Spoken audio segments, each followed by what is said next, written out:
when you ask the question, who am I, you look to God for the answer to that question because you are made in His image. So you look to Him. That's what it means to be human.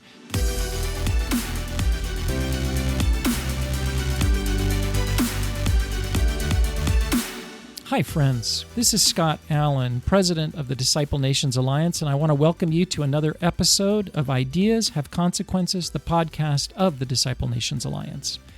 As we prepare to launch my newest book, 10 Words to Heal Our Broken World, Restoring the True Meaning of Our Most Important Words, we wanted to go through each one of these 10 foundational words that are highlighted in the book, discussing their true meaning, as well as how they've been fundamentally redefined in our contemporary culture. Now, you might be asking, why do words matter? Well, it's because words and definitions shape the way we think and feel, and that in turn determines our choices and our actions.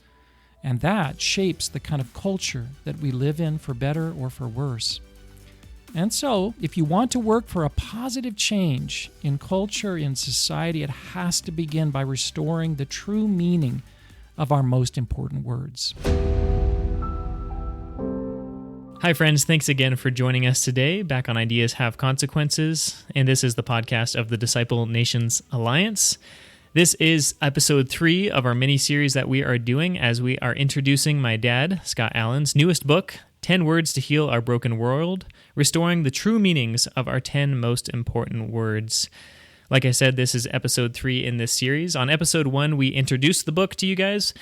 So if you haven't listened to that episode yet, I would recommend going back and starting there, as it will just give you a really clear picture of what to expect during this series. Like I said, this book is called 10 Words to Heal Our Broken World. For those of you who forgot, these 10 words are truth, human, sex, marriage, freedom, authority, justice, faith, beauty, and love. A couple weeks ago, we talked about truth, the first word, and today we are launching into the important word of human. So Dad, just to get us started, if you wouldn't mind reading us the 2 definitions as you presented them in the book. Before we do that, though, today I am joined by my dad, Scott Allen, and Darrow Miller, who's also going to be joining for this discussion as our co-host and is going to be providing color commentary. And I'm excited for this discussion, guys. Thanks for joining. Dad, if you wouldn't mind just reading those 2 definitions for us to get us going, that'd be great. Sure. Thanks, Luke. This is, all of these words are so vitally important, but it's hard to kind of underestimate just how important this word human is. Everything kind of flows from it. We said that about truth, but it applies equally to this word. And this has to do with who we are. What does it mean to be human? It has to do with this all-important question of identity. Who am I? What's my purpose? And there's probably no more profound, powerful true definition, reality definition than what we read in the Scriptures and understand in the Bible about the answer to that question. I'd also say that there's probably not any of these words, these 10 words, that has been more dramatically redefined than this word. And so let me just go ahead and kind of put those both out there. Here's my attempt at very concisely defining what the Bible presents in terms of what this word means, human. Human pertaining to man, male and female, mankind. Humans are physical and spiritual beings created by God in His image, with intrinsic dignity and incalculable worth and unalienable rights to life and to liberty. Humans are created by God with for an intimate relationship with Him, as well as relationships with one another and with the rest of God's created world. God created humans to wisely steward and to govern the created world, to rule over it, and they are accountable to Him for how they carry out this task. There's a whole lot in that. We're going to unpack that. It's incredibly rich and deep, and that's because we're made in God's image. God, it's hard to define God in a single sentence, and it's hard to define what it means to be human in that way too. So let me, before we go on to kind of unpacking that, I want to just talk about how this word, this all-important word, has been redefined in our modern Western culture. And it's really been redefined in kind of three related ways. There's, it's hard to say here's the one redefinition. There's really kind of three. The first is human, a form of animal life, the product of a purposeless process of material evolution, a biological machine. Secondly, human is a radically autonomous, willing creature, an independent, self-determining agent. These two definitions, the first one comes out of modernism and the Enlightenment, obviously Darwin, and the second one comes out of postmodernism, okay, which is really where we're at now. They're related, we can talk about that, but they're also different. And then third, this one is really, becoming quite dominant in the West today, and this comes out of Marxism. Again, related to the other two, but human is a socially and historically determined being, a representative of a particular culture or identity group. This one emphasizes humans as kind of defined by their sociology, not their biology. So they're socially determined creatures. I can tell everything that I need to know about you based on groups that you belong to, based on things like skin color. And so you hear so much of that today. Yeah. So those are the two, let's dive in. Scott, maybe you could unpack for us some of the key aspects of the true definition. When you gave it a few minutes ago, there were a lot of parts to that, and it'd be helpful to hear. Yeah, I think you're absolutely right, Darrow. There's a number of aspects, and I think you have to kind of look at them one by one. They're each so vitally important in terms of what does it mean to be human. I think the first thing that I just want to emphasize is that what it means to be human is that we're created. We are created by God. That means that we are dependent beings. We're not autonomous. We are dependent. And we are answerable to God. We're not our own. We, in a sense, are owned by God. We're His creatures. So I think that just is really, really important as a foundation. We're created beings. Secondly, I would say, of vital importance is that we're created in God's image. And there's just so much to unpack here. But what the fact that we're created in God's image makes us unique in creation, separates us from the rest of creation, the animals and other creatures that God has made. Only humans have the distinction of being created in God's image. And this is, and we'll talk about this in a second, both male and female. And Darrow, this is something you've emphasized so rightly, are created in God's image. And what this means is, it means so many things, but it means that all people are, in a sense, kind of God-like. We're not God, but we're God-like. And part of what that means is that we have this unbelievable dignity and this inherent worth. And again, only the true biblical definition gives people this kind of dignity and worth. It's one of the most powerful aspects of our faith, of true faith. A third, I would say, is that God created... go ahead, Darrow. Yeah, please. May I just say there that dignity as being made in the image of God is part of what separates us from the rest of creation. And we are creatures like... We're part of creation. We are creatures, like a dog is a creature, like a cat is a creature. And in that sense, we're all created. We're creatures as human beings. But the important thing is we're made in the image of God, and that means we have a dignity. We're separated, as it were, from the rest of creation in that regard. And that's, I think, very significant because the modern world doesn't No, make Dara, that this is something separation. you've said so well over the years, and I've learned from you.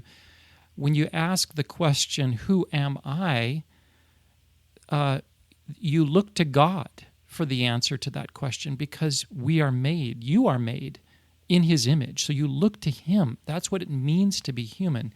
Whereas you're right, today, when people ask the question, "Who am I?" they don't look to God. They look to the animal kingdom because we are just evolved creatures, just like any other creature. We're animals. That's such a dramatic difference. It's hard to overemphasize just how dramatic that is. That just puts us on entirely different tracks. Because it's such. And as we'll see in a few moments, when you move to this area, it has those two different things have profound consequences. Yes, culturally. Absolutely, massive. Yeah. So I'm sorry, I just wanted to throw that in. I want you to do that, Daryl, because so much of what I'm sharing here, I've learned from my own studies of the Scripture, but I've learned from you too, Daryl. You've been such a wise and powerful teacher on this subject of what does it mean to be human. I want to just unpack a few more things that I think are just critical to understand about what the Bible teaches, the true definition of what it means to be human. And this really has to do with what it means to be made in God's image. And one of the most powerful things is that it means that we humans, you and me, all of us, have both a unity and a diversity, in that there is a unity to what it means to be human.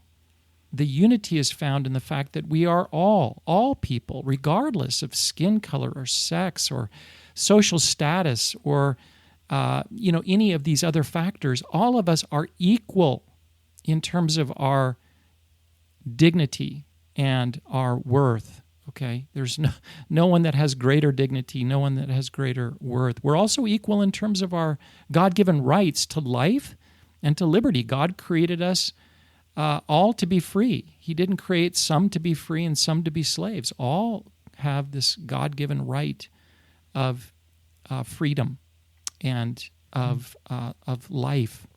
So there's an equality to what it means to be human, and that's so important because we can relate to each other regardless of all these other factors because of that equality, that the equality of being made in God's image, equal worth, equal dignity.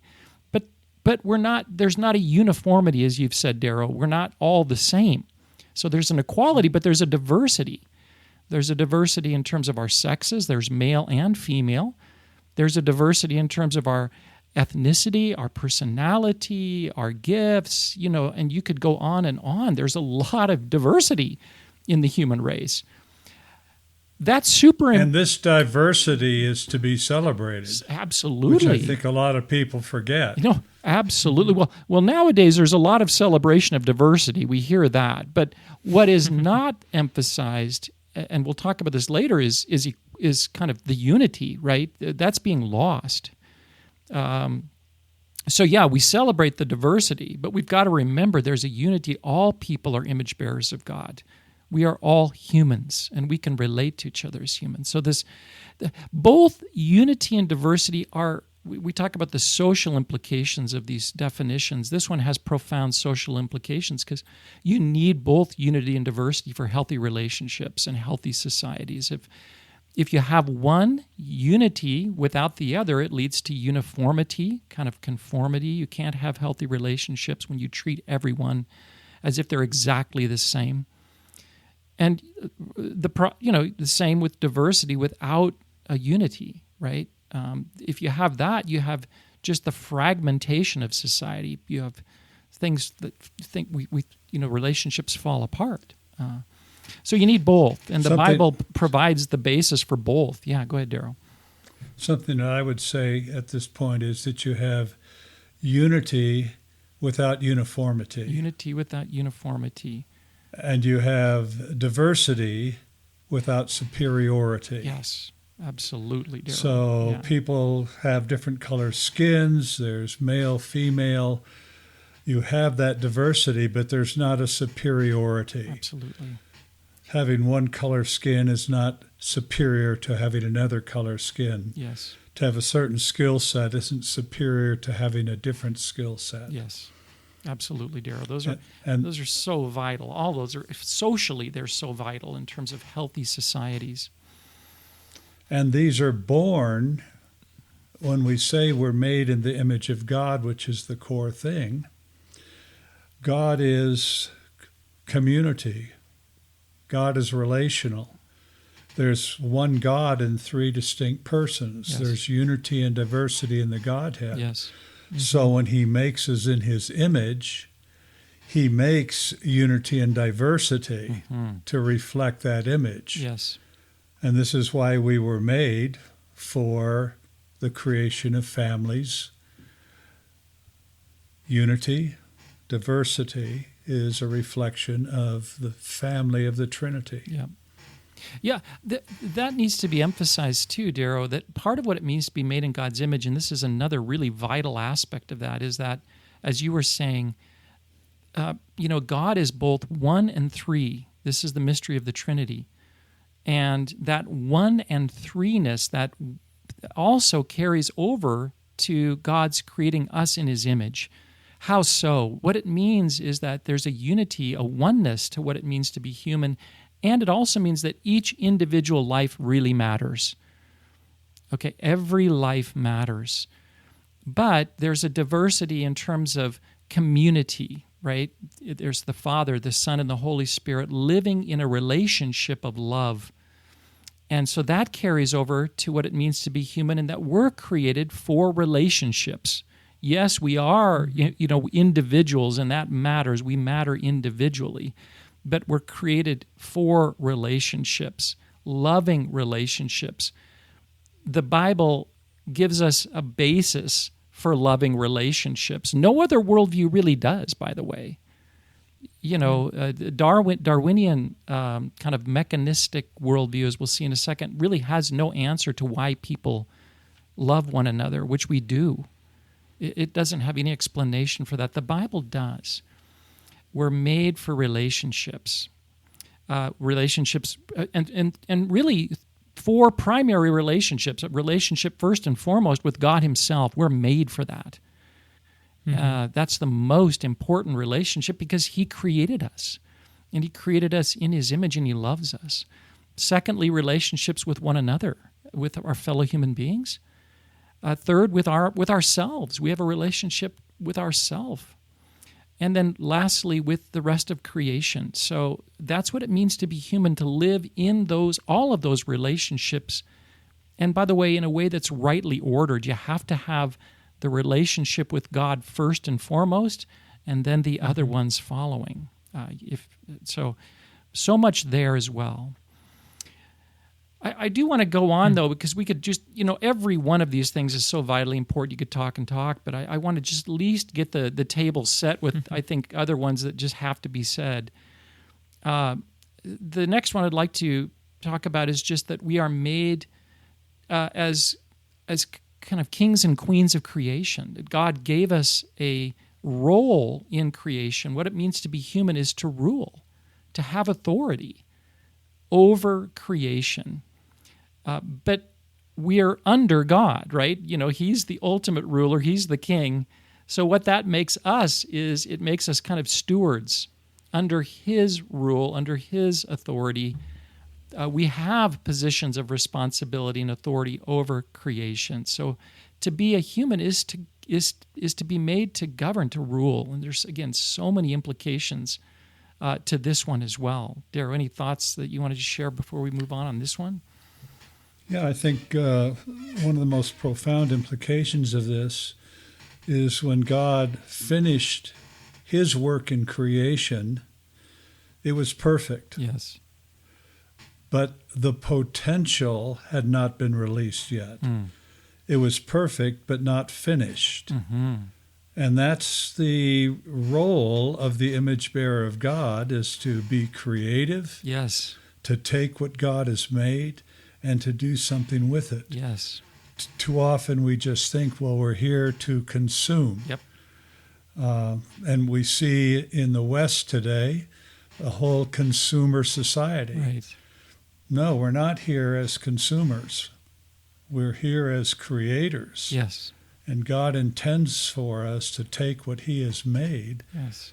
and be creative with it, Yeah. so that there would be music that never existed before, paintings that never existed before, Absolutely. cities that didn't exist before, through human imagination and creativity. Yeah. That's part of being made in the image of God. A huge, significant part. And you're right, dear. When God created, you see this in Genesis chapter 1, He creates in kind of an orderly way the days of creation. He creates the heavens and the earth, and then He creates, the animals and the plants. And then it gets to that all-important verse. In fact, let me just read this. In Genesis chapter 1, starting in verse 26, God said, let us make mankind in our image, in our likeness, so that they may rule over the fish of the seas and the birds of the sky, and over the livestock and all the wild animals, and over all the creatures that move along the ground. So God created mankind in His own image. In the image of God He created them, male and female. He created them, and God blessed them and said, be fruitful and increase in number, fill the earth, subdue it, rule over the fish of the sea and the birds of the sky. So you see this picture in Genesis chapter 1 at creation of God creating all of these magnificent, incredible aspects of creation, but then it culminates, the crescendo is in the creation of man, male and female, and then He says to man, made in God's image, you rule, right? You govern this creation under my authority, and I want you, because you bear my image, as you said, Darrow, as a creator, to make something of it that's beautiful, that's that brings honor and glory to me. You're made to do that because that's what God did. He created. So He made us, as you said, Darrow, is so profound. He made us to create. That's yes, we do consume, but not just to consume. We make more fundamentally, we're made to create new innovations, new resources. We're made to create families, cities, cultures. That's who we are. And I think, this original, if you will, purpose that we're made for, it never goes away, right? We're going to talk about the fall here in a second, but the fall doesn't erase it. It distorts it, but it doesn't erase it. This is just who we are. We're made to do this. And when we have worked, the organizations we've worked for, Scott, have taken us into a world of poverty. Mm-hmm. And how do you see a child in that world of poverty? Do you reduce them in your mind to an animal, like a stray cat or a stray dog, or do you see them as the image of God? And that they are the homeless child on the street is filled with potential. Can we see that? Mm-hmm. And why are they filled with potential? Because they bear the image of God, not the image of a dog or a cat. Yeah. I think of that famous book, Something Beautiful for God, that was written by Malcolm Muggeridge, the BBC journalist, communist, who later became a Christian because of the influence of Mother Teresa. And the change in his life came when he visited her. She had become well known globally. This is back in the 80s, and so he visited her in Calcutta, and this worldview clash is what kind of ensued. As you said, Darrow, they were walking around the streets of Calcutta, and if you've been to Calcutta, it was at that time and remains a very impoverished city with a lot of homeless people, just people living on the streets. And so he was looking at these people, and what he saw as an atheist, as a communist, was he saw basically something that was worthless, that was akin to refuse, trash. It didn't have value or dignity. It was unsightly. when Mother Teresa looked at the same person, she saw something entirely different. She saw an image bearer of God with intrinsic dignity and worth. And, it drove everything she did. She spent her days rescuing people from the streets because they bear, the way she put it was God's distressing disguise, And I visited Calcutta early in my career at Food for the Hungry and got to go to some of these places where Mother Teresa was doing her ministry. And it's a remarkable thing. And, she was reflecting the truth about what it means to be human. And when Muggeridge saw it, he had a worldview crisis, essentially, and he realized that his view was wrong and hers was right. And it was much more humane. So, well, another thing needs to be said here too, and that is that humans, what does it mean to be human? It means that we are also fallen and rebellious creatures. In other words, we have broken relationships. That happens in Genesis chapter 3. Part of what it means to be made as an image bearer of God is that we have freedom. God has freedom, right? Nobody compels God to do anything. He's free. And so when he made us in his image, he made us likewise free. We're not free like God. We're, is free, but he created us with a degree of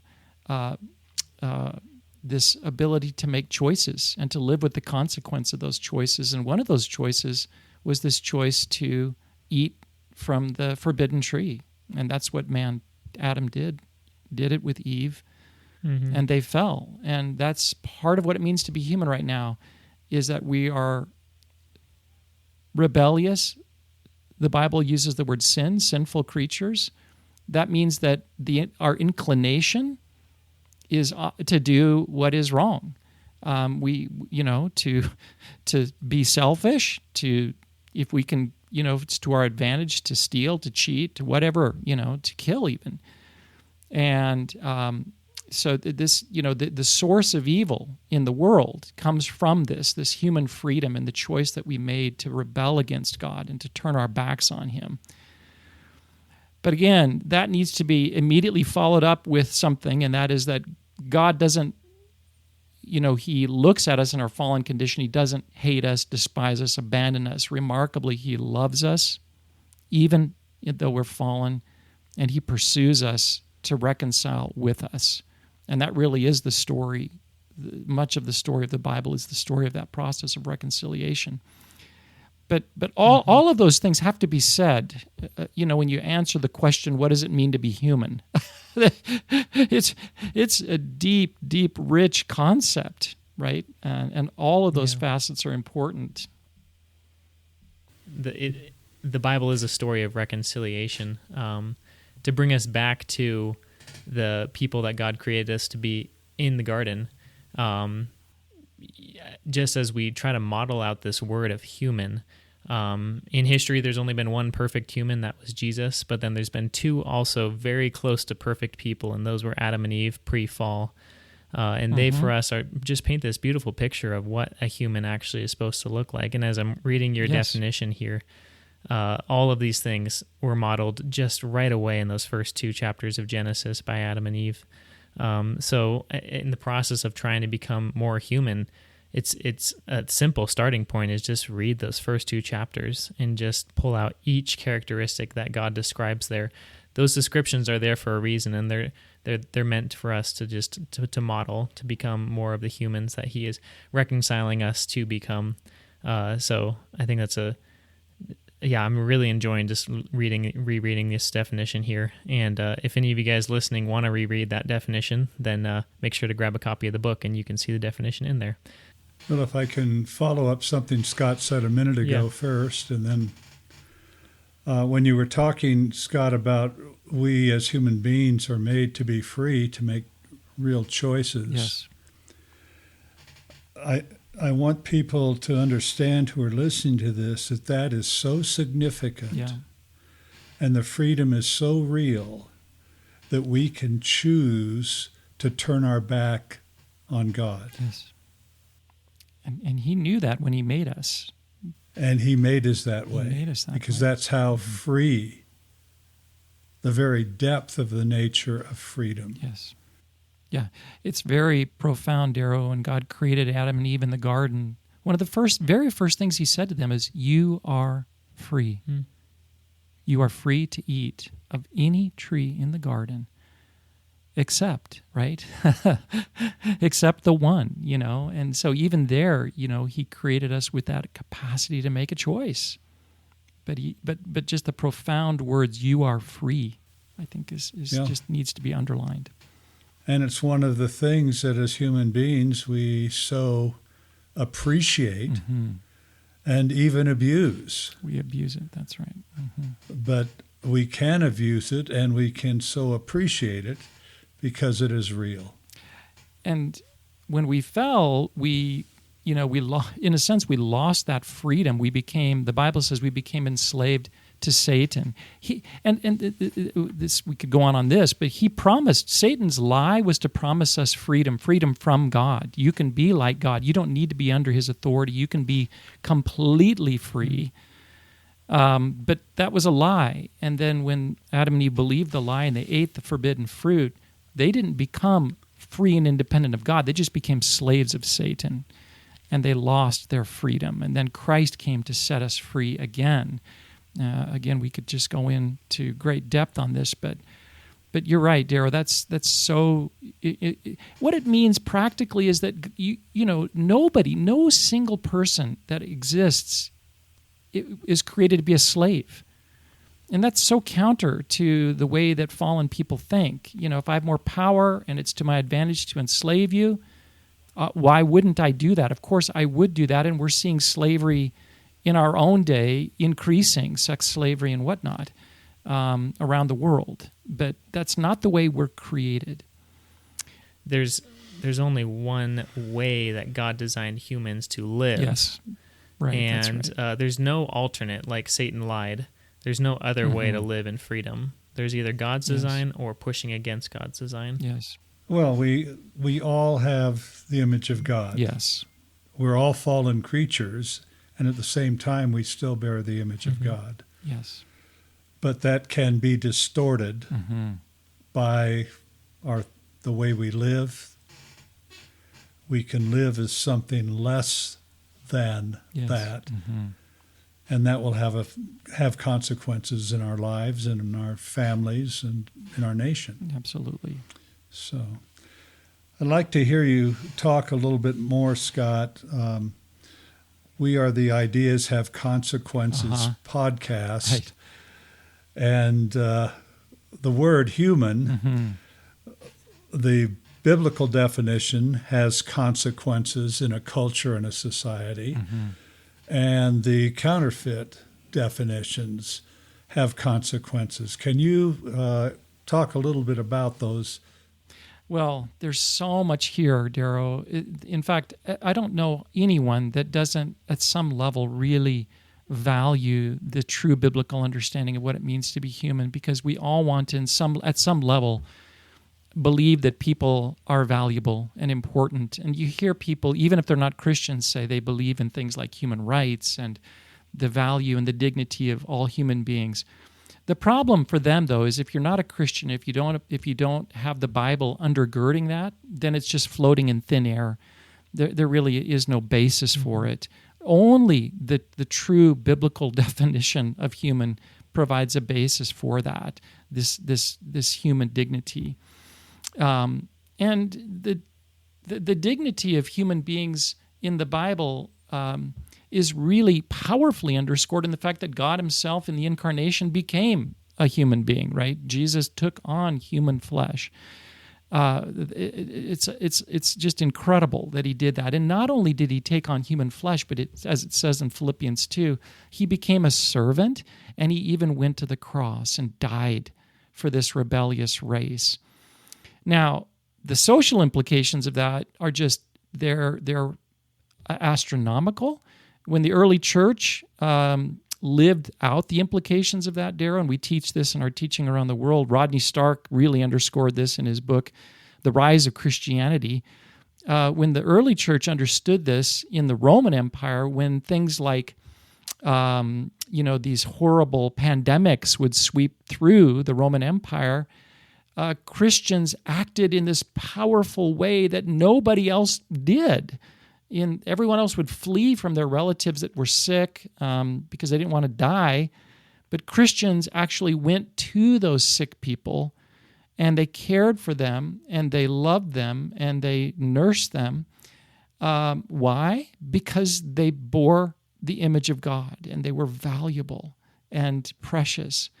And in many cases, they caught the disease and then they died on their behalf. And if you would wonder why would they do such a thing, it's because that's what God did for them in the person of Jesus Christ. So it created, the social implications of that were just astronomical. Again, that word isn't great, but it's, if there's a hospital, a hospice, any kind of thing that cares for vulnerable people that exists in the world today comes out of this, and really nowhere else. You don't find it in other worldviews, other cultures. It comes out of the Bible, and Christians and Jews, for that matter, living faithfully to the Scriptures. Darrow, the story too of Ana Santos, our dear friend from Bolivia, with her daughters, is another very powerful one.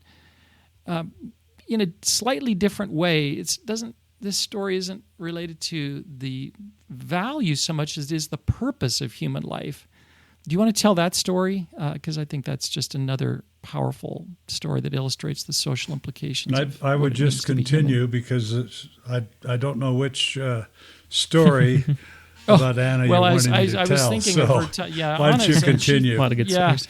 I wish every one of you could meet her. She's an amazing woman, and we've had her on the podcast. I think we'll have her back on. She's a missionary, came out of YWAM, missionary from Brazil, and served initially in the Middle East, in Mauritania.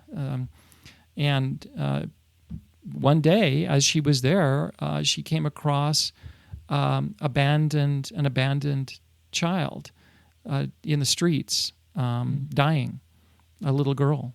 And she again, kind of like the story of Mother Teresa, when she saw this little girl, she saw an image of God. And, but it was treated like a piece of trash to be thrown out. And that was so wrong. So she picked up the child and kind of desperately went around looking for her mother, right? And eventually found her mother, a Muslim lady, and who herself was sick and dying and struggling. And you could see immediately she didn't have the capacity or the wherewithal, at least in her own mind, to care for this child. So she abandoned it. This is something that happens all over the world, even in our day, tragically. And when Anna talked to the woman, she tried to give the child back, but the woman said something very profound. She said, it's Allah's will that the child die. This kind of idea, it's Allah's will, inshallah. And Anna, to that, she responded, no, it's God's will that this child live. In other words, God didn't just create this child as an accident. This child has a purpose. All people have a purpose in life, and this child this child has to live to fulfill that purpose. So what she did was something incredibly heroic. She essentially, as a single woman, decided to care for the child as her own child. Eventually adopted her. Did the same with another one later, and today, if you see Anna, you'll see her two beautiful daughters who are both now adults, and it's just a powerful picture of the social implications of what it truly means to be human, being lived out by somebody who really believed it. So, I just want to follow up on what you're saying, Scott. Not about Anna, but just the distinction between this mother's view of her child, yes, and Anna's view of the child. And they had two totally different outcomes. And I think something that's very critical today, it's an issue around the world, but it's a particular issue in our country. And when you begin with God, you see that human beings are made in the image of God, and they have intrinsic value. Yes. And that leads to a certain way of relating to people. Mm-hmm. If you begin with an atheistic framework, people are not the image of God. They are animals Mm-hmm. or machines, depending on the framework. Mm-hmm. And in the Darwinian world that you mentioned Mm-hmm. earlier, it is survival of the fittest Mm-hmm. is the principle, Mm-hmm. instead of the protection of human life from conception to natural death. Mm-hmm. You have the principle of survival of the fittest. And that leads to each of these leads to different government policies, radically different Absolutely. government policies. Right. And each of those policies leads to totally different programs on the ground Mm-hmm. where people live. Mm-hmm. And in the United States today, we are in our nation is divided, Mm-hmm. almost down the middle. And we do not know what direction our country is going to go in. But that divide, in my mind, begins with the divide in paradigms, from a biblical, theistic, moral universe to an atheistic universe without God, without a moral framework. On the one hand, you have a human being is made in the image of God, as we've been talking about. Mm-hmm. On the other hand, you have a very different definition of what a human being is. Mm-hmm. And those two different concepts lead to two totally different principles: a principle of right to life and the principle of a person's right to choose. Mm-hmm. And those lead to totally different consequences on policy level and programmatic level. Yeah. And this is dividing our country. Yeah, totally, Darrow. In a horrendous way. Radically different kinds of societies, laws, policies, as you said. It all starts with the paradigm or worldview, a true view of what it means to be human or a lie. So you're absolutely right. One produces a culture of life, that all life is valuable. The other a culture of death. A culture of death that sees humans as disposable trash. We'll talk about that in a little bit. But there's others, Darrow, too. And one is that the biblical view, because it has this unity that all people are created in the image of God, it moves beyond the kind of clans, right? We can have relationships that go beyond our immediate family. All people are valuable, regardless of whether I'm related to them. And even more powerful than that, it provides a basis for loving even our enemies, because our enemies are loved by God, and God pursues them in His redeeming love. And they're objects of they're image bearers of God as well. There's no other worldview that has any kind of basis for something as radical as loving your enemies. Every other worldview is going to destroy your enemy, right? You're going to dominate them and destroy them. The Bible says, no, you're going to love them because your enemy, the person who sets themselves against you for your harm, still bears God's image. We talk a lot about the culture of death, as you guys just mentioned, here in the U.S. today. And Dad, would you say that this wrong definition here of human is at the root of that debate? It seems like it is. Yeah, I would, for sure. Yeah. Absolutely. But before we get into the counterfeit definitions, Luke, I just want to add one more kind of social implication for the true definition. And this has to do with the fact that human beings are sinful and fallen. And yes, they're objects of God's redeeming love. They're not as fallen as they can be, right? And not every person that you meet is utterly and completely evil. There's good and evil in every human heart. But there's that evil side, there's that selfish side. And one of the ways that that's reflected itself socially in societies where the Bible, the true definition of human, has really taken a root, is that we have to be very cautious of human power. We can't give people too much power because there's that selfish tendency that they have as fallen human beings to abuse the power. Mm-hmm. So the founding fathers of the United States, for example, made a big deal out of the fact that when they established our government, they had to have kind of separate competing centers of power. The alternative to that is to give one person kind of ultimate power, and they just wouldn't do that because they were aware of that fallen, sinful nature that man has. You've got to diffuse power, as much as you can, separate it. And that's part of the reason you see in the garden, not the Garden of Eden, but at the Tower of Babel. That's why God separated, man, confused the languages and spread them out across the earth, because he knew that if there was power kind of consolidated in one place, human power, great evil was going to come of that. So I just wanted to mention that. I think there's a really powerful kind of social implication of this true view of what it means to be human as well. That's so interesting. I was listening to a social scientist recently who said that exact same thing, but essentially stated it as almost a scientific law at this point, is that when you leave humans to their own devices, they will devolve to chaos and disorder and despair.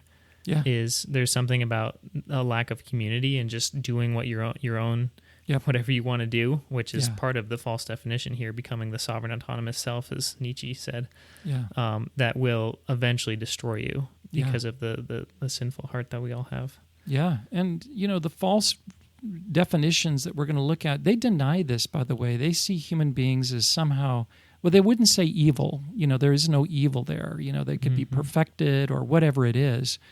But that's not what the Bible says. No, there's no, there's this root of sinful evil that is a consequence of our having our relationship with our Creator broken.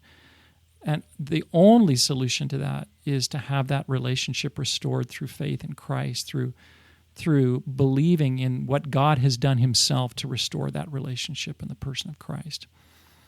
So, yeah.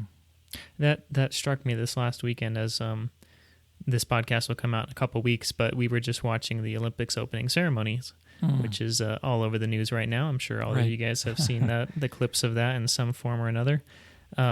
But it was this concept. It struck me when they were, the mockery of the Last Supper, as you guys all saw with the drag show Last Supper or whatever it was.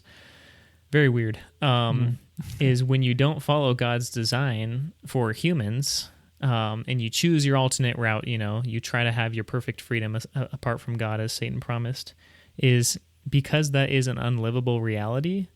People have to feel like they have to stomp on God for them to feel validated. There's this idea of, unless I squash this thing inside of me that tells me that God is the one who actually made me human, unless I can stomp on that, mock it, make fun of it, whatever it looks like, I can't feel justified in my choice of what it means to be human. And you saw that displayed there. It just proves that there is no other way to live as human apart from God that is satisfying to us. It actually fills that God-sized hole inside of us.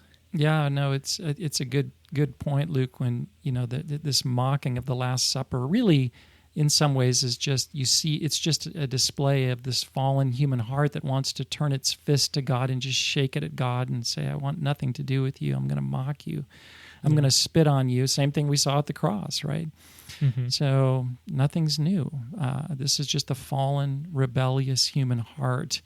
And these people would say, and they did say afterwards in defending what they did, oh, we weren't trying to be offensive and, this and that. But clearly underneath of it, there was this kind of hard rebellion against God. That's part of what it means to be human. We all have that. That's at some level, and that's what, that's the source of all that's wrong in this world. So, yeah. Yeah. Why don't we transition real quick to talk about the false definition, the contemporary hijacked definition of Sure. human, Yeah. and just talk about a little bit more. We've already been talking about this, a little bit Yeah. more about the culture that creates, which is Yes. not hard to talk about because it's all around us. But let me just read both definitions actually one more time. Yeah, in there's case- kind of three. There's three. I kind of allude there a little bit, but go ahead. Yeah. Mhm. Yeah. Just to close the chapter on portion 1 where we talked about the true definition and open up Mm-hmm. into this next section, I'll just read the both definitions, starting with the biblical definition one more time, just as a wrap up. Human, according to the Bible, pertaining to man, male and female, mankind. Humans are physical and spiritual beings created by God in his image, with intrinsic dignity, incalculable worth, and unalienable rights to life and liberty. Humans are created for an intimate relationship with their Creator, as well as a relationship with one another. God created humans to wisely steward and govern the created world, and they are accountable to Him for how they carry out His task. So for any of you note takers, enjoy pausing and trying to catch up with us. But now we're going to move on to the false contemporary definition. This is, again, 3 parts, so I'll just do part 1 first. A form of animal life, a human is a form of animal life, the product of a purposeless process of material evolution, a biological machine. Yeah. This is really the contemporary definition of what it means to be human that is dominant in the West today. It has its roots back to the mid 1800s. Charles Darwin, his theory of evolution. There was a profound worldview shift that happened at that time. Up to that point in the West, humans were defined more or less according to that a true definition, but Darwin introduced an entirely new definition of what it means to be human. And it basically, he said humans are animals, and they're just evolved in different ways. So, and there is no creator. You're not created, and therefore human life does not have an inherent dignity or an inherent worth. We're just biological machines. We're material machines. Mm-hmm. This is such a dark idea, and yet this is taught as truth. This is what I learned in my public school. It's what people around the world are taught. This is what it means to be human. So, yeah, it's incredibly dark. You know, we passively say survival of the fittest, but when you think about that, I just picture Hunger Games, King of the Hill, whoever's... Yep. It's incredibly bloody, really. It's bloody, yeah. And that's why the 20th century was the bloodiest century in human history. It's because you had people like the Nazis who took this idea seriously. They just lived it out. And they said, essentially, we, the German Aryan race, are, we are more fit. We are more highly evolved than Jews. And so, the law that pertains here is survival of the fittest. They just took that seriously. We need the Aryan race to dominate, and we have this kind of permission through this worldview to dominate other races and to destroy them. That lie hasn't gone away. Yeah, we always freak out over the Holocaust, which rightfully so, the death of 6 million Jews. But that 6 million number reminds me of a very modern number, which is since Roe versus Wade was passed, there's been 6 million abortions in the U.S. since then. Absolutely. So equally, here in our own country. Yeah, that's right. Equally devastating. Again, and exact the root same of that is, misdefinition. The root of that is similar. This is an inconvenience. It doesn't have intrinsic worth or dignity. It's just it's a clump of cells. It's a material machine. I can dispose of it. I can destroy it through abortion without any kind of moral consequence. So it's behind all of these murders. As we said earlier, Luke, this produces a culture of death, in a dramatic way, because humans lose their inherent dignity and worth. And the powerful then can do whatever they want with the weak in order to survive and to flourish. And you see this. Yeah.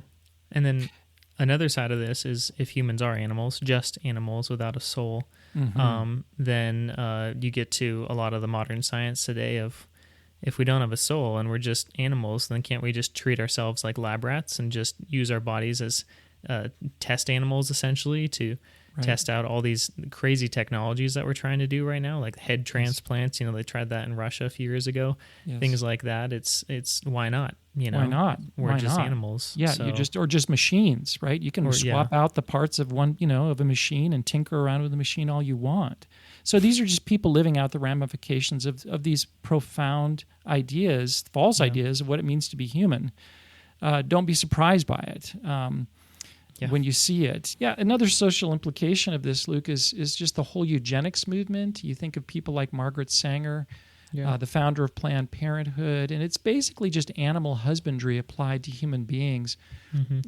Sanger was a racist, and so she viewed white people as more highly evolved than black people, and so she wanted to set up programs which would kind of cull the population of these black people who are less highly evolved. I know this sounds super dark, but it's just, again, a person living out the actual implications of this false view of human beings. Human beings are animals. Some are more highly evolved. Some are more fit than others. And so you get into these really deadly ideas. And transhumanism comes from that today, too, where you've got this whole class of people saying, hey, we can create machines and machinery, technological machinery that will make us more advanced than other people and, therefore more fit and we can dominate, right? So this transhumanism that we're seeing. Yeah, totally. I think you see a lot of this too, Luke, in the radical environmental movement where people are viewed as animals. When you're viewing people as animals, you tend to view them as Darrow said earlier, kind of consumers of resources, right? They're just out there eating scarce resources that are going away. And they're a threat, therefore, to the environment. They're destroyers of the environment. And when you think that way, because of this false view of human beings, then your thought is we need to eliminate people. We need to cull the herd. We've got to kind of... And you hear many people today talk this way, and I take them at their word. No, they're not going to kind of come forward with some kind of nuclear bomb or a bunch of guns with lining people up against walls and killing them, but they're going to do something to figure out ways of culling the herd, if you will. So yeah, well, the first time I heard that, though, I was like, okay, that's conspiratorial. They wouldn't actually do that. Yeah. But then you read this definition, which is held by a lot of people today, and it's like, why not? Why wouldn't they? You're just living it out. I take people really. The ideas are very powerful, and this idea of what it means to be human, people will live it out. And it will lead to the destruction of human lives in so many ways, and not just a few. We're talking about on scale, millions. So anyways, let's go on, though, Luke. This is the basis of modern man's view of human life, though, and it doesn't go away. Everyone still kind of adheres to this Darwinian view that we're just purposeless animals, material, biological machines. But in the postmodern world, we get these other two that have kind of cropped up. The second one that I put forward is that what does it mean to be human? A human is a radically autonomous, willing creature, an independent, self-determining agent. I know that's a mouthful, but... it sounds great, doesn't it? It sounds really nice when you say it, just without thinking about the implications. Yeah, it takes us back to the Garden of Eden and the lie that Satan told to Adam and Eve, you can be like gods. And so postmodern man says, then let's dispose of God. There is no God. If there is no God, I'm God, right? Yeah. And I can do whatever I want, whatever I feel like. I create reality, so to speak. If I'm male and I want to be female, what's to stop me? I can get the surgery. I can do whatever I want, whatever I feel like. So this is the dominant view in our postmodern West today. Yeah. Luke, your thoughts on that? Well, this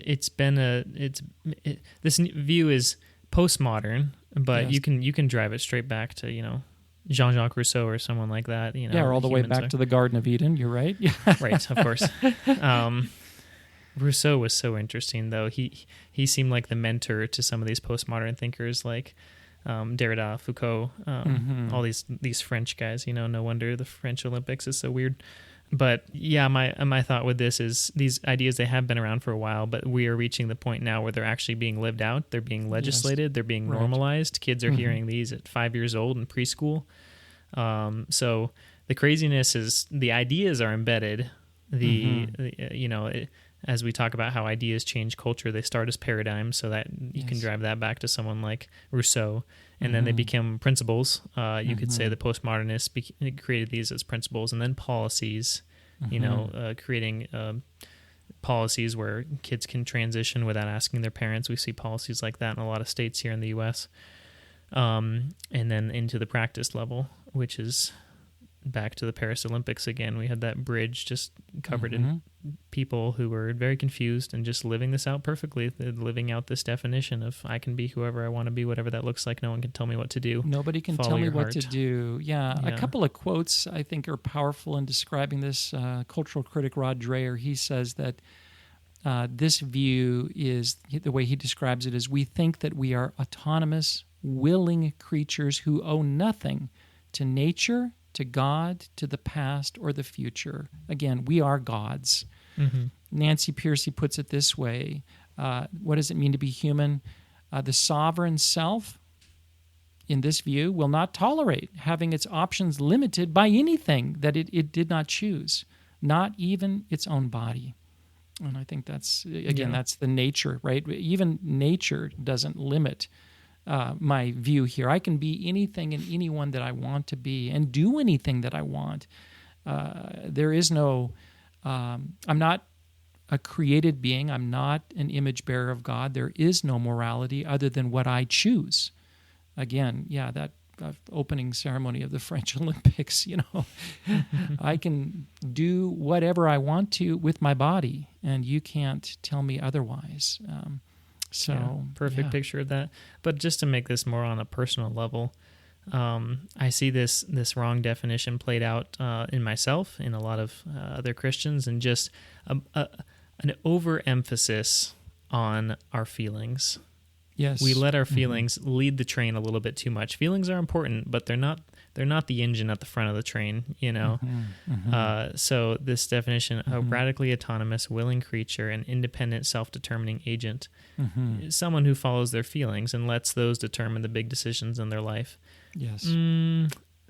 That's sticky. That's a little dangerous. We should be careful when we let our feelings determine too much about who we are and what we're doing and the decisions we make.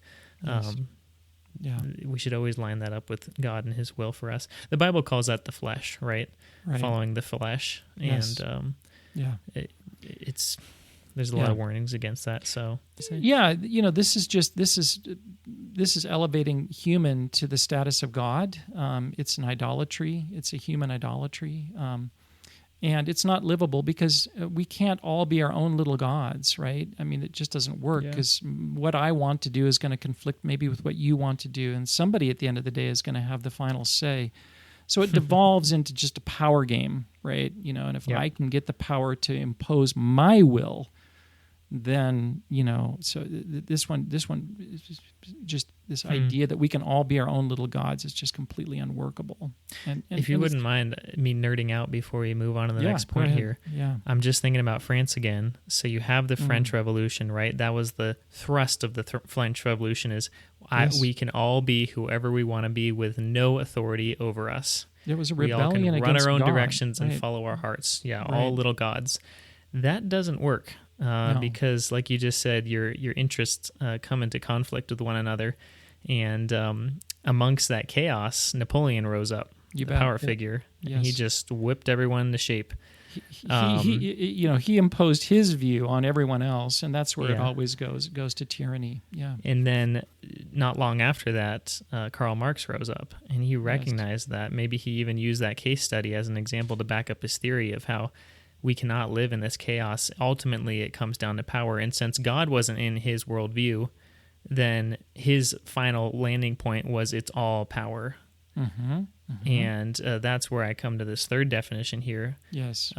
Humans are a socially and historically determined beings, a representative of a particular culture or identity group. Yes. So I'll let you explain this. Yeah, no, that's right. Yeah, Marx basically put forward two views that come right out of these first two, but the two views that he put forward were, number one, we're all, there is no God. We are animals, but we're social animals, right? And so what defines you isn't you as an individual, but it's you in the context of a group. And the groups that he was interested in himself were economic groups, classes, social classes. You're either part of the wealthy kind of property-owning class or the working class. And that defined you. Nothing else really mattered. And the second thing he said is that those classes are all pitted against one another in a power struggle. And so some are dominant and some are victims.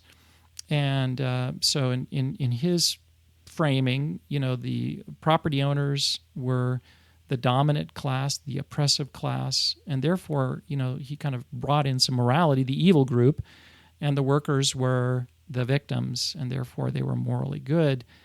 So when this idea took root, and it still is with us today in a big way, the way that you are defined has to do with your group status. And today those groups, by the way, are defined particularly by skin color. You hear so many people talk about white, they're white people for, Kamala Harris, or white women, or whatever it is, or black. I mean, that's what defines you. And in fact, I've even heard people say, I've heard some black people say to white people, there's no way you can even begin to understand me because you're not black, right? That's what defines me. Or you could say the same thing about being Chinese versus being Jewish or whatever it is. You can't understand me. Well, the Bible says, those things matter. There are differences, and those cultural things matter. Those historic things matter. But they don't define us, right? We're defined by the fact that we're humanness. Yeah, we're humans. Yeah. We're made in God's image. We all have that in common, and so we can relate to each other as humans.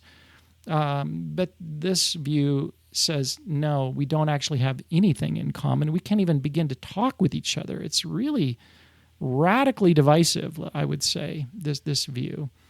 A couple of quotes on it. Go ahead. Mm-hmm. Well, No, go ahead and read this. Yeah, Jordan Peterson has a good quote. He describes this understanding of human as one that reduces individuals to puppets of social forces, and they're powerless to rise above the communities to which they belong. So this is another thing you see, is that if let's say you're black, you're expected to think and act like every other black person, right? You can't have your own individual views. You've got to be black or white or whatever it is, So these crazy things like skin color defining everything about you doesn't matter. I don't need to know anything about you. I don't need to know your history, what you believe, your religion, your experiences in life, whether they were good or bad, rough, hard, none of that matters. All that matters is sex, skin color, gender identity, these group kind of characteristics. That defines you. That's all I need to know, right? So it's radically dehumanizing, this one is, and it's radically divisive. And that's what we're seeing today. That's why you get a sense that the society, as this worldview takes root, this understanding of human takes root in the culture, you see a lot more division and a lot more suspicion, a lot more hatred and conflict. There's nothing that can hold it together. There's just a lot of suspicion. Your group's trying to put my group down, right? Or whatever it is.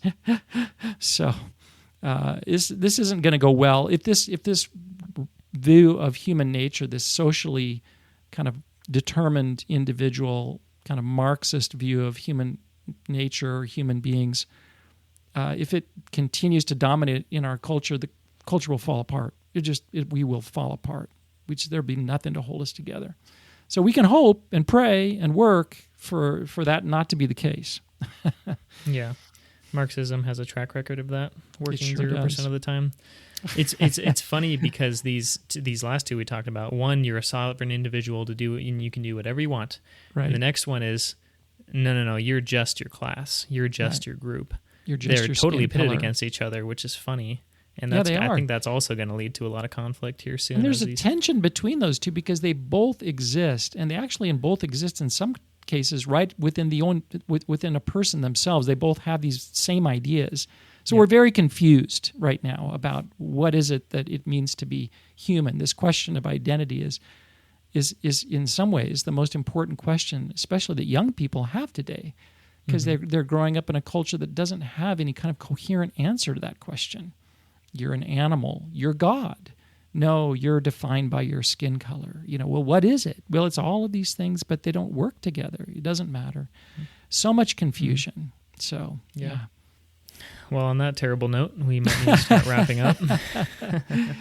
Yeah, the good news is that none of these are all false. These are all lies. These are not true. And the good news is that, the truth does exist. There is a true understanding of what it means to be human.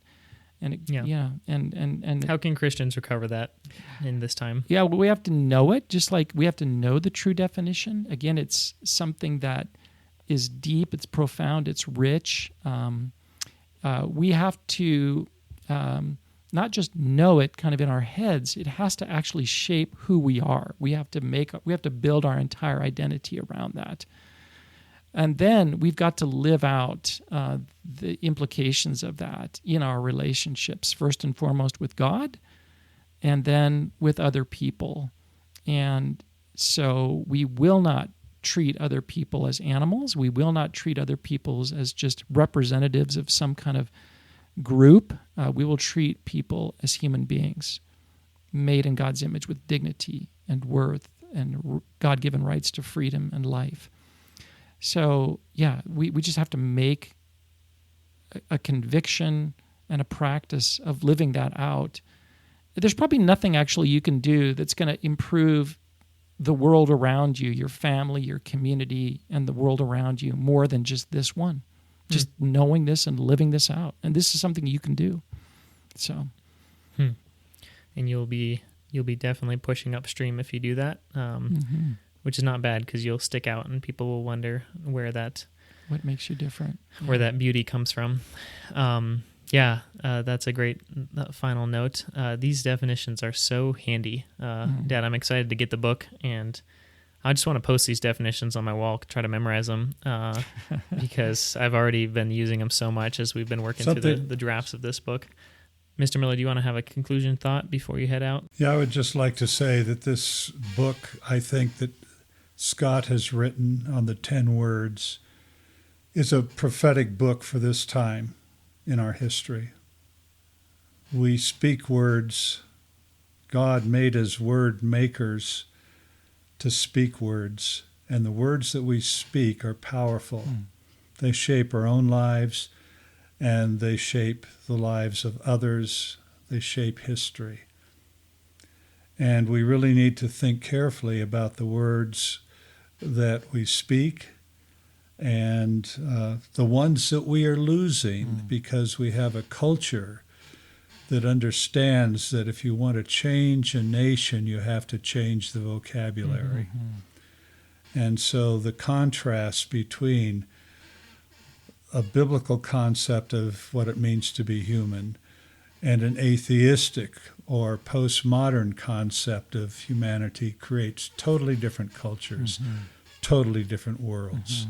And we need to realize this. And Scott's book does a great service to us today. So thanks, Daryl. That's where I would end. Yeah, thanks, Mr. Miller. For all of you listening, this book is coming out very soon in the next 2 months. It is called 10 Words to Heal Our Broken World, Restoring the True Meanings of Our Most Important Words. And one last time, those words are truth, human, sex, marriage, freedom, authority, justice, faith, beauty, and love. These are such important words. Dad, this has been just really fun unpacking these. We've only unpacked 2 of them. We have 8 to go. but I'm really enjoying this little series. I hope all of our listeners, you guys are enjoying this as well, finding it helpful. If you have anyone that you think would appreciate these discussions, please consider sharing these with them and inviting them to listen to this mini-series as we prep for the book launch. About that book launch, like I said, it will be coming out in less than 2 months. We are going to have a webpage up very soon that is going to have all the information you need about the book, including the book trailer, including mini videos that we made on each one of these words, where my dad, really well-made videos where my dad just unpacks these two definitions, and concise 10-minute or less videos. Those are going to be also used for a Bible study course that we're going to have coming out soon, which you guys can use along with the book. So a lot of fun content coming your way. So we'll continue to give you guys updates on all of that in the next few weeks. To learn more about this book and the Disciple Nations Alliance in the meantime, the Disciple Nations Alliance's website is called disciplenations.org. We're also on Instagram, Facebook, and YouTube. And this podcast is called Ideas Have Consequences. So thanks again for listening. Dad, thank you for your time, and we'll catch you next week.